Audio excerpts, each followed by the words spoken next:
สบายดีมื้อนี้อาลีสิพาทุกคนมานอนป่านำกันเนาะ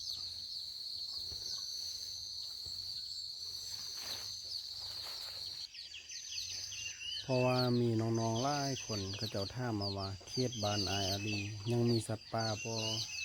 ยังมีนกมีหนูให้ยิงบ่สินะ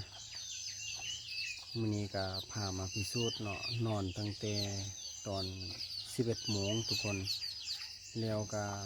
ตื่นเช้ามาก็นั่งพกหอกพร้อมทั้งที่อันนี้เป็นกกไม้กกมังไม้เด้ทุกคนแล้วเฮ็ดให้หอกมันมาได้3ตัวเนาะแล้วมันมามืดเฮาเบิ่งหยังบ่เห็นเทื่อหอกมันเข้ามาแล้วแต่เฮาก็บ่ได้ยิงเนาะมีแต่แหน่ไว้ละล่ะเห็นเป็นลางๆเลียนไปเลียนมาเนาะเฮาบ่ทันเห็นแบบชัดเจนจังหวะนี้อาลีก็ยกขึ้นมาตั้งเพราะว่าอาลีเห็นมันเลียนขึ้นมาแล้วแต่ว่ามันอยู่ไกลโพดทุกคนมันไกลโพดเนาะอาลีก็เล็งท่าดนเตือบเนาะขึ้นมาเนาะขึ้นมาเรามันเลียนไปทางอื่นซ้ำมันบ่ได้ขึ้นกกเลยทุกคนความรักสุดเลยที่อาลีเนาะเพราะว่ามันมีน้อยทุกคนบางคนก็ถามว่าคันสมมุติว่าไปโลกป่าน้ำอาลีสิได้บ่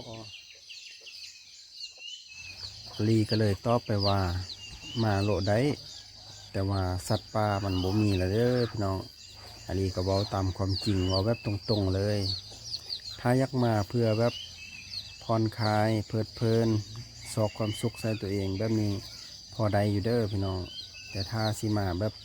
หาอยู่หากินแบบจริงจังมันเป็นไปบ่ได้เนาะเขตอาลีก็เว้าไปแล้วว่ามันบ่มีก็คือแต่ละเทืออาลีไปเนาะแล้วก็พาหมู่ไปหั่นแหละคือทุกคนเห็นละได้หลายสุดกะ2 ตัวหอกแล้วก็หนู3-4 ตัวแล้วก็นกน้อยประมาณนี้ทุกคนต่างแบบว่าไปกินข้าวปลานำกันซื่อๆแบบนี้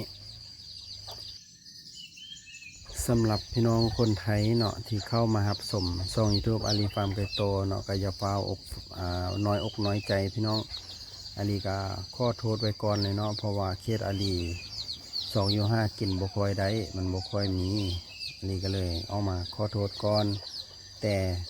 อาลีเฮ็ดเวียกในส่วนเรียบร้อยแล้วอาลีจะออกไปเขตนอกเด้อพี่น้องจะไปเฮ็ดอยู่เขตอื่นเมืองอื่นแขวงอื่นเนาะโดยเฉพาะมันแขวงภาคเหนือเฮ็ดคลิปม่วนๆเฮ็ดคลิปงามๆให้ทุกคนได้เบิ่งนำกันเนาะบ่ว่าจะเป็นคลิปในธรรมชาติในป่าในดงหาอยู่หากินหรือว่าเป็นคลิปการท่องเที่ยวในหมู่บ้านต่างๆเขตชนบทเขตบ้านนอกเฮานี่แหละอาลีก็จะถ่ายให้หมดเลยฮีตของประเพณีอันเดอร์เนาะอาลีก็จะถ่ายให้ทุกคนได้เบิ่งหมดนำกันเลยแต่ตอนนี้ก็ให้ทุกคนมารับชมมาเบิ่งคลิปตัวนี้ก่อนเนาะ